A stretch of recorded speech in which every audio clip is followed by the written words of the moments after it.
ध्यान देगा तुम लोग को। हिस्ट्री स्टार्ट कर रहे हैं। क्या चीज? हिस्ट्री। देखो सबसे पहले हिस्ट्री में प्राचीन इतिहास, किस चीज के बारे में पढ़ेंगे? प्राचीन इतिहास।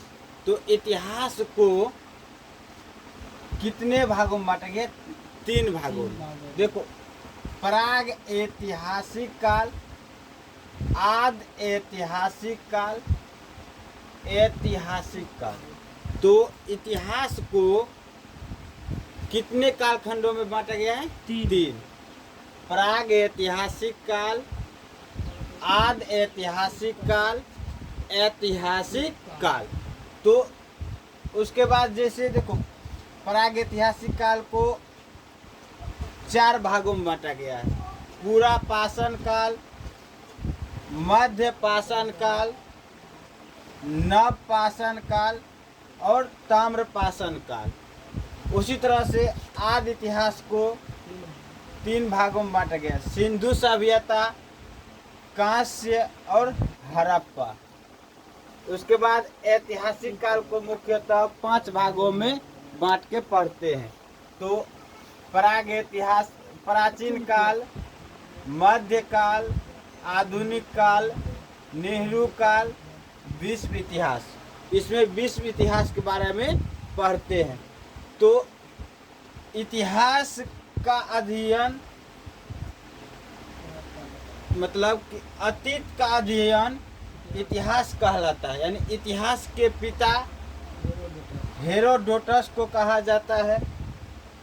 मानव जाति का पालना अफ्रीका महादेश को कहा जाता है, जबकि सभ्यता का पालना एशिया महादेश को कहा जाता है। तो आज जिस तरह से अपना लोग के गांव में, समाज में एक दादा होता है, उसका बेटा होता है, फिर उसका पोता होता है, उसी तरह से इतिहास नाम का एक व्यक्ति था। उसको 3 गो पुत्र था। जैसे उसका नाम है प्राग ऐतिहासिक काल, आद ऐतिहासिक काल, ऐतिहासिक काल।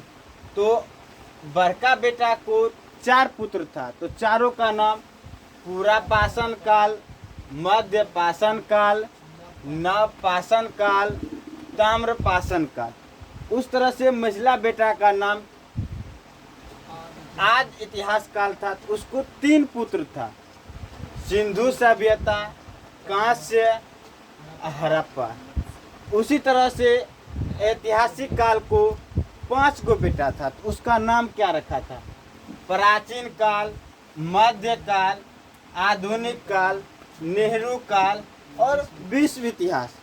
तो आज हम परिवार के माध्यम से इतिहास के ये विभिन्न टॉपिक को समझे हैं। बारीकी से अगले नेक्स्ट वीडियो में आपको समझाएंगे।